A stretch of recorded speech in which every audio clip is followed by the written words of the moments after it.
خطبہ حجۃ الوداع میں ایک باریک بات حضور نے بھی، یہ آپ نے ضرور سمجھنی ہے، بالخصوص جو لوگ تھوڑا دین پر عمل کر رہے ہیں، جن کا لبادہ مذہبی ہو گیا، جنہیں لوگ حضرت صاحب، قاری صاحب، علامہ صاحب، مفتی صاحب، حاجی صاحب، بزرگوں کہہ کے بلاتے ہیں، وہ اس پر توجہ کریں۔ میرے نبی پاک صلی اللہ علیہ وسلم نے خطبہ حجۃ الوداع کے موقع پہ ارشاد فرمایا، لوگو شیطان اب مایوس ہو گیا ہے،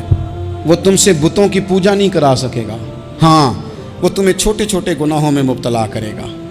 وہ تم سے چھوٹے چھوٹے عیب کرائے گا، تم سمجھو گے یہ تو غلطی کوئی نہیں، فرمایا اس سے بچ کے رہنا۔ اب وہ مایوس ہو گیا، بتوں کی پوجا نہیں کرا سکتا، تمہیں اپنی پوجا نہیں کرا سکتا، لیکن چھوٹی چھوٹی غلطیاں، ایک مقام پہ فرمایا نا، چھوٹا گناہ ہونا تو مومن اسے پہاڑ سمجھتا ہے، اتنا بڑا ہو گیا، اور منافق کہتا ہے یہ تو کچھ بھی نہیں۔